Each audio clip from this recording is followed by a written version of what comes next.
বলে দে যে আল্লাহ রাসূল বেদাতি ছিলেন, বলেন না নাউজুবিল্লাহ, জোরে বললেন না নাউজুবিল্লাহ।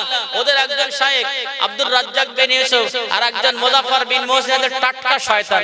এই মুজাফফর বিন মুহসিন হচ্ছে টাটকা শয়তান। এর বয়ান যারা শুনেন, আমি আপনাদের দুহাত জোড় করব, কখনো শুনবেন না, কারণ আপনাদের মগজ খারাপ হয়ে যাবে।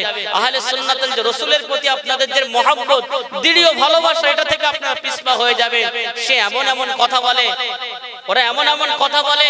কয়েকদিন আগে আপনারা সোশ্যাল মিডিয়ায় দেখেছেন, বাংলাদেশের একজন আবু তো আদনান, আকীদার দিক দিয়ে আমাদের সঙ্গে হয়তো না মিল থাকতে পারে, কিন্তু এমন একটা কথা বলেছেন যে মানহাজ, যে আকীদা লালন করার পরে যারা ইসরায়েলের সাপোর্ট করে এবং ফিলিস্তিনের বিরোধিতা করে, এদের মুখে আমি থুতু নিক্ষেপ করি।